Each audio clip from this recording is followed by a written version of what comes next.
Good evening for everyone. My name is Cristian Barrera, and this is a presentation about the article titled The Impact of Implementing a Virtual Learning Environment, or VLE, in the EFL class. I'm going to talk about 5 topics: the introduction, the literature review, the methodology, the results, and the conclusions.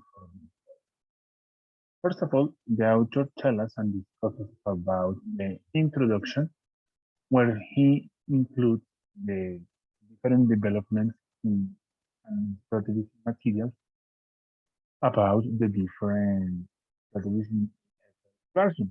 The first one, well, they are the three of them are OLPs, online learning platforms, virtual learning environments, and CMIs. So they are platforms designed to share materials and resources with students and to create interaction between them. They are going to get the information provided by teachers, which is not the only one because they also can investigate and get information. It has a big factor of motivation and engagement with learning. By the way, they can get not the enough motivation for that if they don't consider themselves native language learners. And if the teachers don't consider it, students maybe can lose the possibility to practice to improve their proficiency. The author tells us about the digital age, which is the most prominent characteristic of this generation.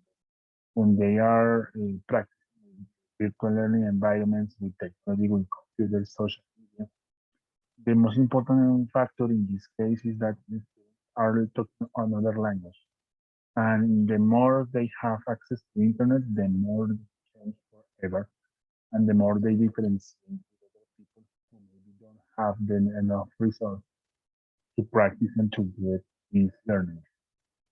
The digital age is also considered when some teachers are having the resistance to use them because they consider that this is a waste of time and they are just gaming. And teachers consider that learning is separated of teaching or social experiences. So for that reason, in this case, teachers sometimes prefer not to use them, and when they use them, they consider different. They get different results. This result. Um, and in the digital age, we have to consider the contrast, which is that we don't sometimes in the community have enough resource or internet access. So that is a disadvantage. So guaranteeing education. The methodology of the research is based on the research design, in which the qualitative focus is the most important for them because they are not analyzing numbers but people experience. So in the research design, we are going to have the different possible instruments for the survey. So for example, the teacher narrative, which are with them every day, and we have to take into account that the teacher provides the best surveys and after the students. So the quick surveys done to students and to teachers about the probable or the likely experiences they have. The class observation, when they can analyze how students interact with materials among them, and the questionnaires for entries and exit questionnaires, which demonstrated that students get more motivated, more engaged, more interested in practicing.